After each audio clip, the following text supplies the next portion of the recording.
name's Joe Steadman. I'm a board game reviewer who mostly likes war games, but I do play all different games. I've got a lot of experience in the hobby, and so I'm reviewing this game or giving you my thoughts on this game, Spearpoint 1943, today by Collins Epic War Games. I've had it for a few months. I got it back in Vegas at Gamma, and I've not had a chance to review it, so I'm squeezing it in today here at work in between clients. It's been sitting in my office for a few weeks waiting to do, so I'll do that. It's a card game. Got a little mini rule book that comes in it. This is the Russian version with the Russian expansion. It's not the original game. The rules here for the East Front are supposed to be standalone, but I needed to print out the full version of the rules from their website because there's rules that are missing in here. I didn't realize that till I played a few times. Very frustrating. But yeah, this is just my thoughts. It's not super comprehensive. If you want to learn how to play the game, the designer on Collins' website, they have a playthrough and instructional videos, and I've seen some pretty comprehensive reviews of this game from other reviewers. So this is just my thoughts and my opinions based on what I like about games and what I don't like. I'm pretty straightforward. So let me zoom in and kind of show you what I think. Game comes with some basic cards. I'm going to give you my version, right? So I got rid of I don't care about all these. Unnecessary. Now it adds more to the game supposedly, but I thought they were kind of pointless. Here's the Russian units. This is the heart of the game. Here's the dice that you might need. The game works on 10-sided die, but I added some other dice to mark damage and things. Damage, this is the key part of the game. I'll put this here. Here's the German units, another key part of the game. And what's this? Oh, more German units. Or more Russian units. And then what else? And then I have some more units over here in this little expansion box. Oh, and these are the adds a little bit of what's it called, randomness to the game. So your cards, you're going to see that there's little points associated. You spend 100 points. There are certain rules on what you can get. For instance, if you want to use a tank, you can't just put a tank out. You have to put the tank out with a crew. If the tank's destroyed, then you could possibly have the crew, but the rules are kind of vague here, so you could use the crew for another tank. And there's airplanes. Same with the airplane. You can't just put an airplane out without the airplane pilot. So like this. So this would cost 5 points to put these. No, these are 2 pilots. That wouldn't work. Let's see here. You got to find a plane. So anyway, you get the point. So here's a pilot again, pilot. So you put a plane out. Planes will last a certain number of turns. They blow stuff up. There's front line and a rear line, so you put your stuff out together, facing each other, and then you have to orientate your cards towards the enemy. There's some randomness with dice.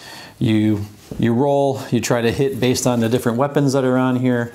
Using the 10-sided dice. There's armor factors that you subtract. So it starts getting a little bit complicated in keeping track of all the points, but you'll catch on after 5 or 10 minutes of playing. It's not that difficult. And you're just the first person that can destroy 50 or more points of the enemy wins. It's simple. You take turns, you roll for initiative, and that's it. I like the cards. I like they're laid out pretty well. The art's pretty cool. I have no problem with that.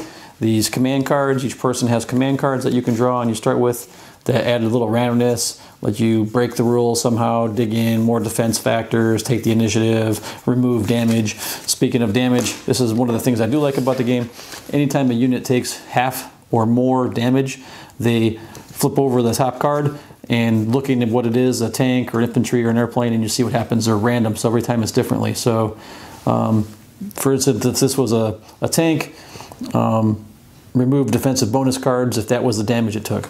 Now, another thing that's neat is the game goes turn by turn, so if on one turn, if I do damage to a tank and I'm not able to destroy it, so let's see here, there's this tank here, this tank's it's got 20 health. So if I'm not able to do a full 20 health of this tank by the end of the turn, then all the accrued damage, these little dice I put on it, go away, and it starts fresh the next turn, except for any damage cards that have a lasting effect will stay on the card. And you orient them underneath the card like that, so you can see. That's kind of clever. But that's it. It's just a card game.